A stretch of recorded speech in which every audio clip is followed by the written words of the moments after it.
Thursday, 20 past 8 in the morning, Harlow construction site on the east edge of Calgary. A concrete mixer running too loud for the hour, and the coffee still too hot to drink. Neville Marsh stepped out of his pickup in paint-splattered work pants and steel-toed boots, a paper bag from Tim Hortons balanced in one hand, and a level tucked under his arm. He had been on this site for 11 days. He knew every crack in the temporary fencing, and exactly which porta-potty lock was broken. The project manager, a man named Boyd Strickler, was already standing at the trailer steps when Neville arrived. Beside him were two men in hard hats that were too clean, and a woman in a pressed blazer with a site visitor badge still in its plastic sleeve. Boyd did not introduce anyone. He pointed at the bag in Neville's hand. "We don't need coffee runs on company time, Marsh." Neville set the bag on the equipment table. "I'm 20 minutes early, Boyd." Boyd's mouth went thin. He turned to the woman beside him and spoke as if Neville had already walked away. "Don't mind him, he's our general labor, pouring footings and sweeping aggregate. He's useful when we need lifting done." One of the men in the clean hard hats looked at Neville, the way you look at a piece of furniture you're deciding whether to keep. Neville looked back at him. Then he looked at the site drawings pinned to the board beside the trailer door. He could see from 6 feet away that the load-bearing column placement on sheet A4 was wrong by 30 centimeters. He did not say anything. He picked up his coffee and walked toward the formwork. The woman in the blazer was named Rosalind Veer. She had driven from Edmonton that morning, and she had not slept enough, and her coffee was also too hot. She was here because her firm, Veer & Associates Structural Engineering, had been brought in to assess why Strickler's last two poured sections had failed load inspection. The site foreman, a man named Patrick, had called her quietly on his personal phone 2 evenings ago and said, "Rose, something is wrong on this job, and I can't put my finger on it, and I think it matters." She had put her finger on it inside 40 minutes of reviewing the drawings, but she wanted to see the site herself before she said anything to anyone. She watched the man in the paint-splattered pants walk the length of the formwork with his level. He set it against the inner face of the nearest column form. He did not move for almost 15 seconds. Then he took a short carpenter's pencil from behind his ear and made a mark she couldn't read from where she was standing. Boyd had come up beside her, hands in his vest pockets, performing authority. "Ignore him," he said quietly. "He's been here less than 2 weeks. Doesn't know the job yet." She kept watching Neville. "That's fine," she said. Neville crouched at the base of the form and ran 2 fingers along the footing edge. There was a hairline in the concrete there that had not been in yesterday's inspection photos. He photographed it with his phone. He sent the photograph to a number that was not in the site directory, not in Strickler's contact list, and not attached to any name Boyd would have recognized. At 11 o'clock, Rosalind walked the site alone. Boyd had gone into a meeting with the project owner's representative, which was the meeting she had asked to be excused from. She needed to look without being looked at.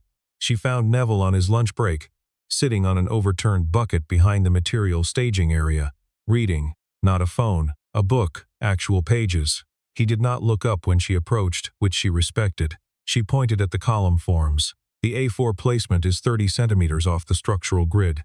Neville turned a page. "I know." She waited. He let the silence sit the way a person lets silence sit when they have learned that filling it is not always their job. "Have you told Strickler?" she said. "Twice," he said. "He told me to mind the formwork and let the engineers engineer." She looked at the side of his face, the kind of looking you do when a piece of information rearranges something behind your eyes. "What's your name?" "Neville." "Neville what?" He looked up. "Marsh." She nodded once. Not the way you nod when you're agreeing, the way you nod when something you already half knew has just been confirmed. She walked back to the trailer. She did not tell Boyd what she had found. She pulled out her phone and sent a message to Patrick. "Who is Neville Marsh?" Patrick's reply came in 3 minutes. "Why?" She typed back. "Just tell me." There was a pause long enough that she sat down. Then, "He was lead structural engineer at Rito Group until 4 years ago. Did the Elbow River, mixed-use tower and both of the Stampede District pedestrian bridges. Left after his wife died. I don't know the whole story. His daughter's in grade 2 at Rundle Elementary. He drives half an hour each way. Don't ask him about it." Rosalind sat with her phone on her knee and the Calgary skyline through the trailer's grimy window. She did not ask him about it. At 2:20, a truck carrying rebar arrived 2 hours late and Boyd came out of the trailer in a mood that needed somewhere to go. He found Neville checking reinforcement spacing on the near column, and the mood found it somewhere. Marsh. The rebar's been sitting in the yard because nobody signed the delivery intake. That's your job. Do you know what your job is? I signed it at the gate at 2 o'clock, Neville said without turning around. Copy's on your desk. I put it there myself. Boyd's face went through 3 things quickly. He pointed at the 2 near crew members nearby. See what I mean? He said it loud for the audience. He doesn't understand the chain of command on a job site. Too busy playing engineer with a level. One of the younger guys laughed. The other looked at his boots. Neville checked one more spacing and wrote a number in his site notebook. He did not answer Boyd. He picked up his level and moved to the next form. He had heard worse. He had heard worse on this job. Through the chain link at the site entrance, he could see a small figure in a yellow raincoat, a backpack too big for her, standing on the sidewalk where he had told her to wait. Emma, 8 years old, had been dropped at the site by her after-school coordinator because the alternate pickup had fallen through and Neville was the only name on the emergency card. He had told her, "Stay at the gate, don't come in, wave when you see me." She was waving. He gave her the smallest nod a father can give a daughter through a chain-link fence when he needs her to know he sees her without anyone else noticing. Rosalind had come back outside. She saw the child at the gate. She saw the way Neville's shoulders dropped exactly 1 centimeter and then reset when he turned back to the form. She filed that away the way she filed everything. Carefully. In the place where she also kept every structural discrepancy she had ever seen signed off by someone who should have known better. Boyd had clocked the child too. He pointed at the gate. "Hey, kid, this is a work site. You can't stand there. Get back from the fence." He was already moving toward her. He did not get there. Neville moved in that unhurried way some large men move when they are not trying to alarm anyone, which is itself alarming. He was between Boyd and the fence before Boyd had covered half the distance. His voice when it came was not raised. He did not need to raise it. "She's mine. She stays at the gate." Boyd blinked. He tried to laugh and what came out was smaller than he'd intended. "Relax, Marsh. I wasn't going to do anything. Safety rules. She can't stand at an active site entrance." Neville did not argue with that. He walked to the gate himself, crouched to Emma's level, said something Rosalind couldn't hear, and pointed toward a low concrete barrier, 20 feet back from the site entrance, where the sidewalk was wide and dry. Emma went. She sat on the barrier and pulled a book from her backpack. She was reading within 40 seconds. Boyd watched this, and for a moment his expression was something Rosalind could not quite read. It resolved into a smirk. She could read that one fine. "What does he think this is?" Boyd said to no one in particular. "Bring your kid to work day." Rosalind went back inside and called Robert Hennessy, who had been her professor at the University of Alberta in 2009, and was now at 71, the person she called when she needed someone who had been in this industry long enough to know what was buried and where. He picked up on the second ring. "Rosalind, what have you got?" "Robert, Neville Marsh." The pause was 1 beat longer than it should have been for a name he didn't recognize. She counted that pause. "And? What do you know?" He said, "Is he all right?" That was not the question she had expected. She looked out the trailer window at the site. "He's working general labor on a concrete pour in Calgary." Robert made a sound that wasn't a word. Then he said, "He left everything. After Lydia, he just left. I tried calling. He didn't pick up for almost a year. What was he before?" Robert said, "He was the one who caught the expansion joint fault on the Bow Valley overpass before they poured the deck. Saved the city about 40 million, and probably a few lives downstream." He said it quietly.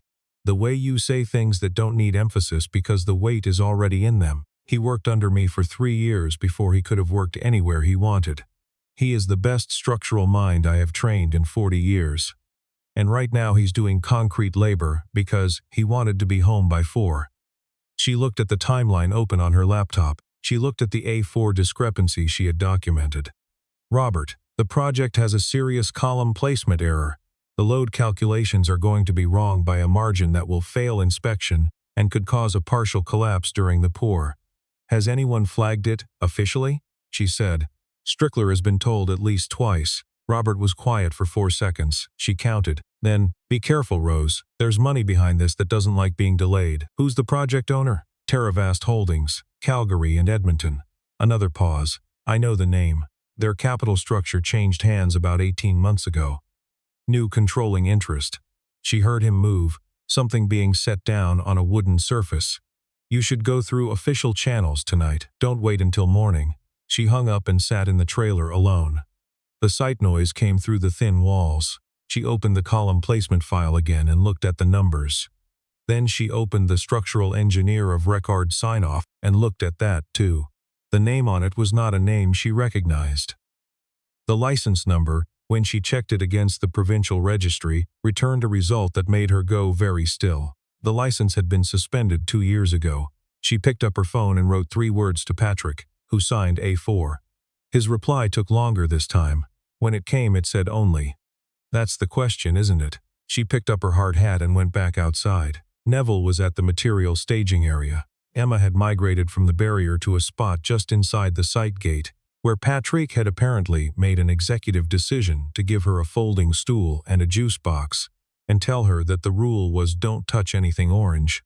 She was honoring the rule with great seriousness. She was also watching Neville the way children watch parents, when they think they're not being watched, with a face that was not performing anything. Rosalind stopped near the staging area. She did not approach him directly. She looked at the column forms. The mark he'd made that morning with the carpenter's pencil was still there. "You marked the A4 deviation yourself," she said, "this morning." Before I said anything, he looked at her. He had steady eyes, dark brown, the kind that had learned not to need the other person to look away first. "I marked it on day 3. Nobody moved the form." She pulled out her site notebook. She had not shown it to Boyd. "Can you walk me through what you've documented?" He looked at her for a moment in the way that people look when they're deciding something they shouldn't have to decide. Then he walked her through it. He had been noting the deviations for 11 days. Column form placement, rebar spacing at 3 points. A concrete mix deviation on the Tuesday pour that he had photographed, and then watched the batch ticket disappear from the clipboard. He had photographs of all of it, dated, timestamped it, uploaded somewhere that was not his phone. "Why didn't you go over Strickler's head?" she said. "I did." He said it evenly. "I sent a written summary to the project owner's site representative on day 5. The site rep is a man named Orland Keefe. He told me I was misreading the drawings and that if I kept causing delays, he'd have me off the site by end of day." She wrote down Orland Keefe. She underlined it. Emma had looked up from her book. She was watching Rosalind with the frank assessment of a child who hasn't learned yet that staring is rude. Rosalind looked back. Emma held up her book to show her the cover. It had a lighthouse on it. "That's a good one," Rosalind said. Emma nodded, satisfied, and went back to reading. Neville did not smile, but something in his jaw went slightly less tight and then returned to where it had been. Rosalind went back inside, picked up her phone, and made a call she had been putting off for 3 hours to the Alberta Safety Codes Council. She filed a formal structural concern report. She submitted Neville's documentation, which he had forwarded to her by email 20 minutes after she'd asked, without being asked how or when. The documentation was organized in a way she recognized, the way engineers organize things, cross-referenced, source-noted, time-stamped. She did not sleep that night. In a hotel room 6 blocks from the site, she sat with her laptop open and pulled every public filing on Terravast Holdings she could access. The corporate structure was layered but not impenetrable if you had the patience and the training. She had both. The new controlling interest, as Robert had mentioned, had come in 18 months ago through a numbered company registered in Alberta and tracing, through 3 intermediary entities, to a development group that had flagged on her radar 2 years earlier for a project in Lethbridge, where the soil report had been amended after initial approval. The structural engineer of record on that project, whose license had since been suspended, was the same name she'd found on sheet A4. She sat with that for a long time. Then she opened a new document and began to write. 3 floors up in a building on the other side of Calgary, a man named Orland Keefe was also not sleeping. He had received the Safety Council notification at 10:47 that evening. He had known, within 4 minutes, that it was Neville Marsh who had provided the underlying documentation. He had known because the organization system, the cross-referencing, the photograph metadata, all of it pointed to someone who had done this before in a professional capacity. Not a laborer noticing something, an engineer documenting something. He picked up his phone and called Strickler. "You need to terminate Marsh first thing tomorrow," he said, "before the safety inspector arrives on site. I don't care what reason you use. Find one." Strickler said, "I can make it work. There's 1,000 ways to move a guy off a site." Keefe said, "I know you can. I'm not asking whether you can. I'm telling you when." He hung up. He sat in the dark. He had done this before, in Lethbridge, and in Red Deer before that, and in 2 projects in British Columbia, where the paper trail was thin enough that nothing had stuck. He had made a habit of moving quickly. The people who saw things could not talk about what they had seen if they no longer had access to the site. What he had not planned for was a woman who had already pulled his Lethbridge file before he made the call. In the morning, Neville drove in from the northeast with Emma in the passenger seat. She was in her school uniform, backpack at her feet, eating a granola bar. She had a habit of eating her breakfast in the truck because she liked the drive, and he had a habit of letting her, because he had learned somewhere in the last 4 years that you did not argue with the things that made a small person happy on a Tuesday morning. He pulled up at the site at 7:45. The safety inspector's vehicle was in the lot. Rosalind's car was beside it. Boyd Strickler was standing at the trailer with his arms crossed and the look of a man who has been told something he does not want to execute. Emma got out and settled on the concrete barrier with her book. She had decided this was her spot. She had started bringing a second juice box in case anything took a while. Boyd met Neville at the gate. He did it in front of 3 crew members and 2 inspectors, because that was the kind of man he was. "You're done, Marsh. Site management's decision. Pack your personal tools and leave the kit equipment. There'll be a final pay settlement mailed to the address on file." He said it loud. He always did things loud when he was uncomfortable. Neville looked at him for a moment. He looked at the 3 crew members. He looked at the site, the column forms, the place on the footing where the hairline crack had been on Monday and was now something larger. He looked back at Boyd. "Thank you," he said. He meant it in a way Boyd would not understand until later. He went and collected his personal tools. They fit in a canvas bag his father had given him when he graduated. He had carried that bag to 4 provinces. He walked back out and picked up the bag and looked at Emma on the barrier. She was already watching him. She had the particular stillness of a child who has learned to read the temperature of a situation from 30 feet. He gave her a nod. She got up and came to him without a word. She took his hand at the gate, the way she did when she wasn't performing being small or being big, just being his. They walked to the truck. He did not look back. The 2 younger crew members watched him go. One of them looked at his phone. He had the council notification. He had not shown it to Boyd. He was 23 years old, and this was the first job where he had understood what it cost to say nothing. On the seat of Neville's truck, a coffee cup ring from yesterday, was a white envelope Emma had brought in from the letterbox that morning and placed on the seat with the careful precision of a child who had been told more than once not to lose the mail. Veer and Associates Structural Engineering, return address. He opened it in the parking lot of a Tim Hortons, 3 blocks from the site. Emma already inside with a hot chocolate and the phone he had given her for the 15-minute intervals he needed to think. The letter was 2 pages. The first page summarized the findings from her official report. Column placement deviation, rebar non-compliance, use of an engineer of record with a suspended license, documentation of Orland Keefe's prior involvement in the Lethbridge project, cross-reference to the Red Deer site file, an order to halt the pour pending full structural review. The letter cited Neville's 11 days of documentation as foundational to the investigation. The second page was not on company letterhead. It was handwritten. She had a clear, even hand. "I know what you are, and I think you've been carrying this alone for 4 years because you decided your daughter needed you more than this industry did. I don't disagree with that, but I think there is a version of it where both things can be true if you want it. Call me when you're ready." R. Veer sat in the parking lot for 6 minutes. Emma came back out with hot chocolate and a Timbits box and climbed in without asking questions, because she had learned to read the particular quiet of a man sitting with something important, and she respected it in the instinctive way that children respect things they understand in their bones. He took a Timbit. He picked up the phone. He called the number at the top of the letterhead. She answered on the second ring. She said, "The safety inspector shut down the pour this morning. Keefe is being investigated. The license issue alone is going to pull 3 other projects into review. He said, "What do you need?" There was a pause, and in it he heard something he recognized. The particular quiet of someone who has been holding the weight of something for a long time and is deciding whether to set it down. She had been in the trailer at 7 in the morning, and she had filed a report that was going to make her professionally unpopular in certain circles. And she had done it anyway. He knew what that cost. Cards. He had done it once before, on a bridge in a different city for a different reason, and it had mattered. "I need a co-author on the structural review report," she said. "Someone who can testify to what they observed on site from day one. The council will want a witness statement. The project owner's legal team will try to dismiss the documentation as coming from an unqualified laborer," he said.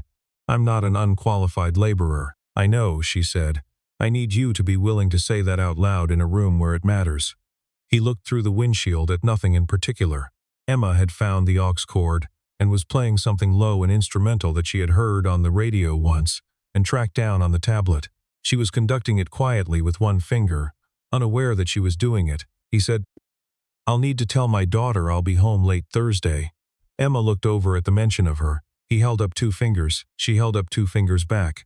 It was their thing, had been for 3 years. It meant, "I see you, I'm here, 2 minutes, 2 days, 2 of us." That evening, Rosalind did not drive back to Edmonton. She sat in the same hotel room and ordered room service and spread the project files across the second bed and worked. At 20 minutes to midnight, she walked to the window and stood with her hands against the glass and looked at the Calgary skyline and thought about the things that existed in cities that nobody saw from street level. The bones of them, the load paths, the places where the weight went. She thought about a man who had walked away from all of it and gone to work in paint-splattered pants because his daughter needed him within 30 minutes of a school bell. She had not been called by anyone she trusted in 4 years about a job that mattered. She had grown used to the quiet. She had mistaken the quiet for being fine. She picked up her phone and called her mother in Saskatoon, who was the only person who would still answer at 20 to midnight. Her mother picked up on the 3rd ring and said, "Rose, are you all right?" Rosalind leaned her forehead against the cool glass. "I think I am," she said. "I think I just found out I was more tired than I knew." Her mother did not offer solutions. She stayed on the line and let her daughter's breathing even out. This was a skill her mother had had for as long as Rosalind could remember, and she had never once taken it for granted. 3 weeks later, the formal review was complete. The Terravast project was under stop work order. Orland Keefe had been referred to the Alberta Securities Commission and the provincial engineering regulatory body. The suspended engineer of record had retained a lawyer. Boyd Strickler had been quietly removed from site management pending the outcome. He had not taken the $50,000 because no one had offered it to him, and this bothered him more than the removal.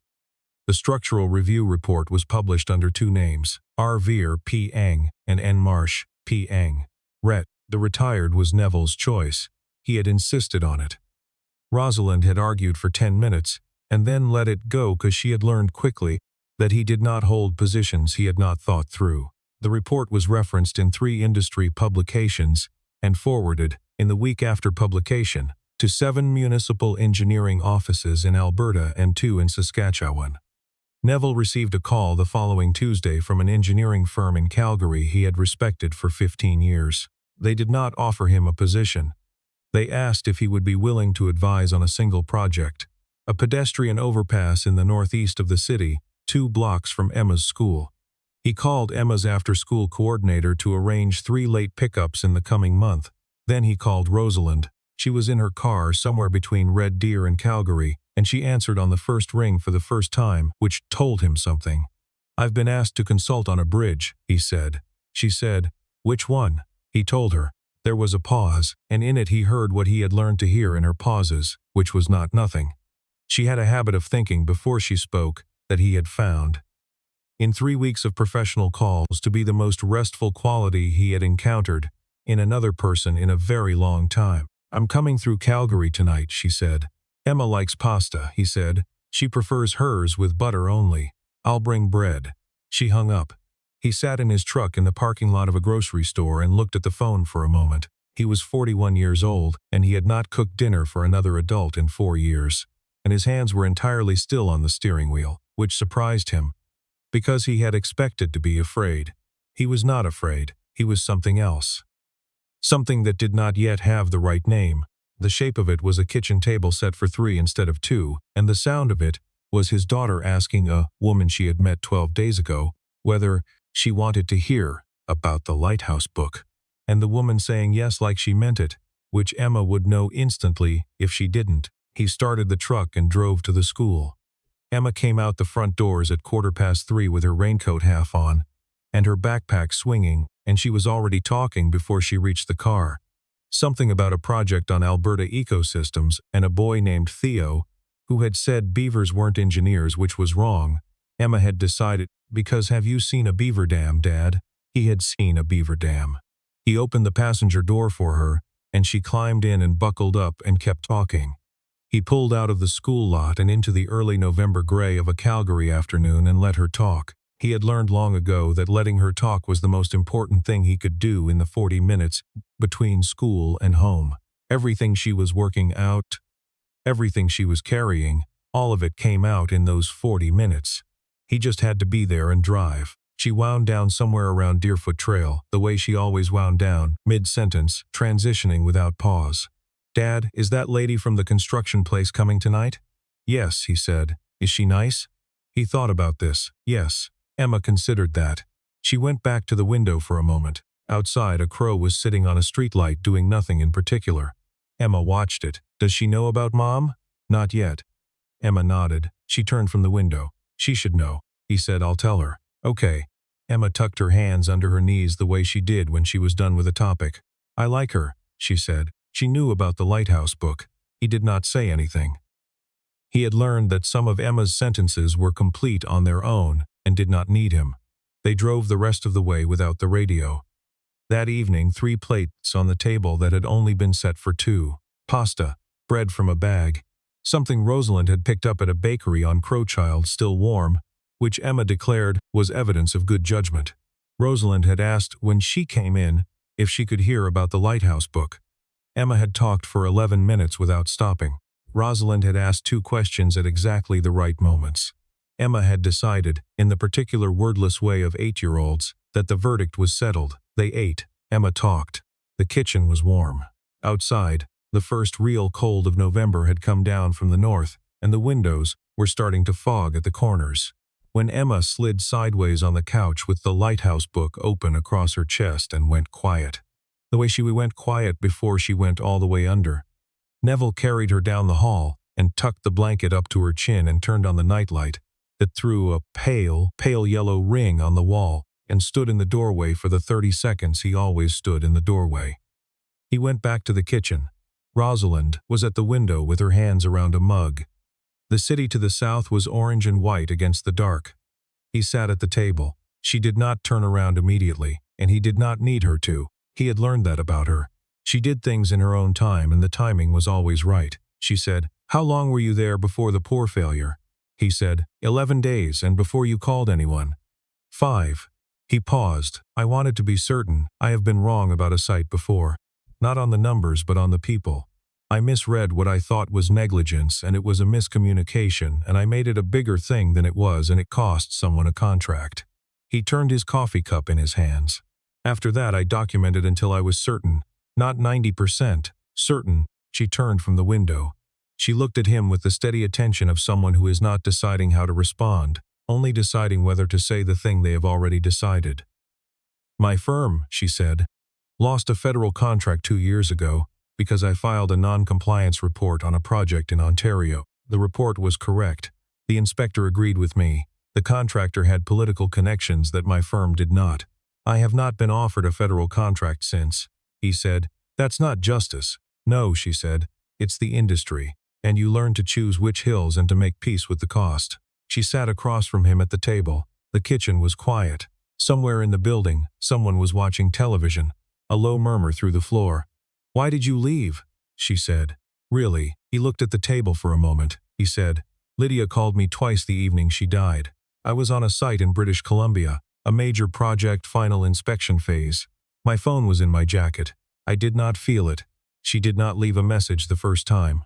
The second time she did. It was 12 seconds long. She said the weather was bad on the 2 and she'd taken the longer route. She said she loved me. She said Emma had asked whether stars were still there in daytime.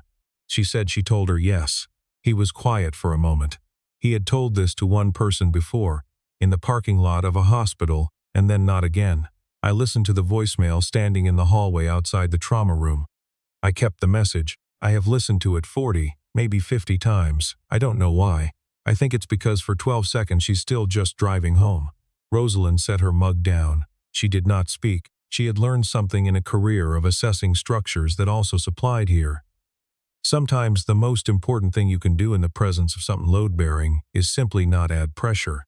He said, I told myself I would not again be a man who was somewhere else when something mattered. Emma was 3. I kept that promise. She said, you can keep a promise and be a structural engineer. I know, he said. I'm beginning to remember that. She looked at her hands around the mug. My father, she said, built things his whole life. Community buildings, school additions, one small arena in a town outside of Saskatoon. He was not famous. He was competent and honest, and he showed up. He died last spring. I was 3 days into a project in Vancouver when he was admitted, and I flew home the second I heard, and I made it. I was there. But the 3 days before, the 3 days I did not know, those 3 days I spent on a job site instead of with him, those are the 3 days I think about. She said it the way people say things they have not organized into a speech. The way real things come out. She said, so I understand the math you're doing. I just think you're adding wrong. He looked at her. She said, Emma is what you stayed for, but she will grow up and she will go somewhere. And on the day she goes, the question of who you are without her will be waiting. It's already starting to be waiting. You know that. He said nothing for a long time. The radiator clicked. Emma breathed down the hall. He said, the bridge is 2 blocks from her school. She nodded. I know where it is. 6 months later, a construction fence went up on the Northeast Bridge project and a new sign followed it 2 days later. Marshveer Structural Engineering, Calgary, in small letters underneath. Building things that hold.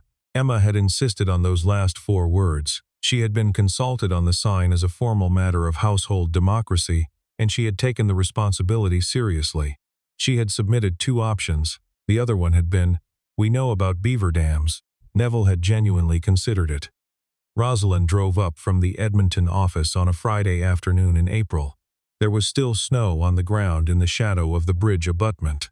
Emma was on site, which was permitted on Fridays, with a small high-vis vest that Patrick had ordered in a size 4 and which Emma wore with the gravity of a professional. Rosalind got out of the car with a box of Timbits and a set of revised load calculations, and Emma came barreling across the staging area, and Rosalind caught her with one arm and held the Timbits out of range of the hard hat with the other. Over Emma's head, Rosalind's eyes met Neville's where he stood at the site table, with drawings spread under a rock, and a takeout coffee going cold. He looked at her the way a man looks at something he did not expect to find, and then, having found it, cannot imagine not having. It was a different look than the one she had seen in the garage trailer 11 days into a job on the edge of Calgary. That one had been careful. This one was not. Emma pulled back. She looked between them with the frank assessment of a child who is gathering data. She had a Timbit in each hand. Is she staying for dinner? Emma said. She is, Neville said. Emma nodded once, satisfied. She looked at Rosalind. We're doing pasta. She walked back toward Patrick and the high-vis responsibilities of a Friday site visit already eating. Rosalind walked toward the table. She set the load calculations down and picked up his coffee and handed it to him because it was cold and he had forgotten it, and he was already looking at the drawing. He took the coffee. He looked up. There were no cameras, no flashbulbs, nobody watching from the 3rd row, just a bridge going up 2 blocks from a school in Northeast Calgary, and a man who had stopped running and a woman who had found what she had been looking for in the last place she had planned to look, and, between them, on a Friday in April, with the last of the winter still in the shadows, the specific warm weight of a thing that was not yet a word but was already, irrevocably, true.